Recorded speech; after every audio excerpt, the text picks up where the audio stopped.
it's an inconvenience issue. It's an issue of inconvenience. It's where, like, I don't know about you, but I know about me. And when I was growing up in the 90s and early 2000s, I could see the power that, by the way, I hate this. I like making my own. If you want me to make a video showing how I make my own, I will do that. That's for my husband. It was what we could do. Hang on a second. Actually, yeah. So it's an inconvenience issue because, as we could see, our parents had the ability to speak with their money. So, sorry, I had to step away and now I'm back, but basically, I feel like the opportunity to put policies in place to protect against environmental errors that big companies and corporations would do because it cuts corners and saves cost.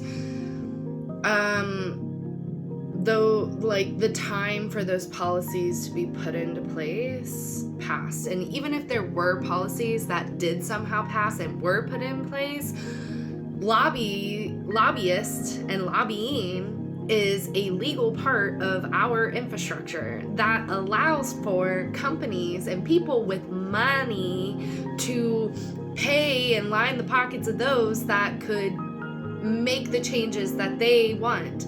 But it's a legal and actual thing that is practiced in even your county, even your little local city.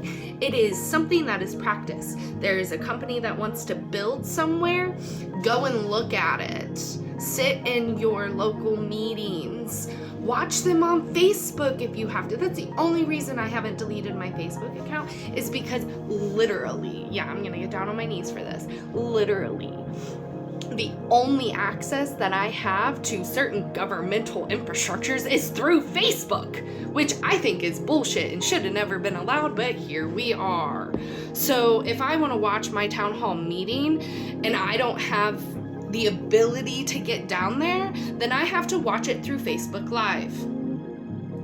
So yeah, that's why I still have a Facebook.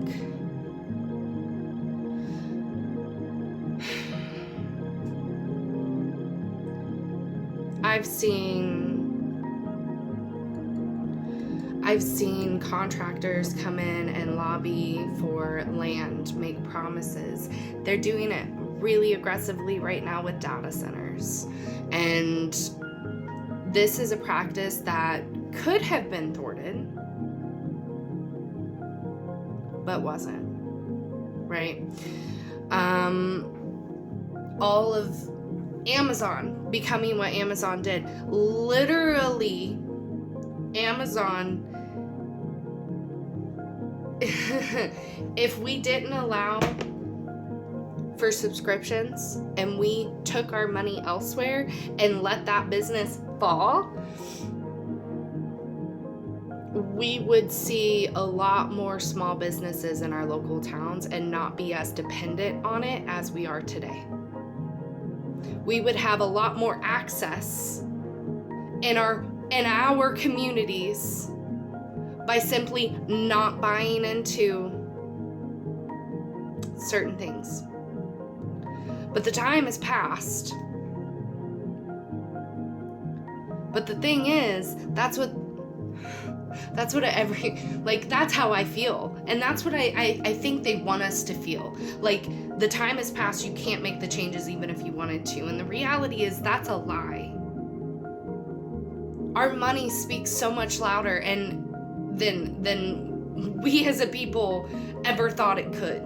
And if we simply one day said, fuck you, which I think the majority of people do, but the thing about this is, for a movement to stick, enough people need to participate.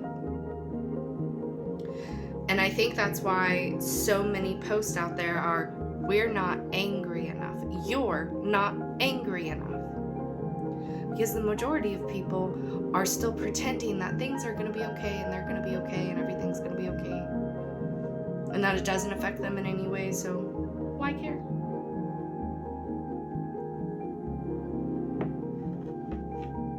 I was watching Vikings recently, and there was a statement made within that show that really stuck with me. Like, really. Spirit was like, hear that?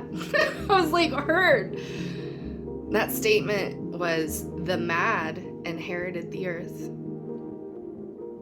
And as I watch that show unfurl and watch the mad kings or wannabe kings murder all their siblings and everyone that was in line to succession before them so that they could take power, the corrupt doing corrupt things so that they secured their position of power. Yeah, there's a lot of that. The mad did inherit the world. Yeah.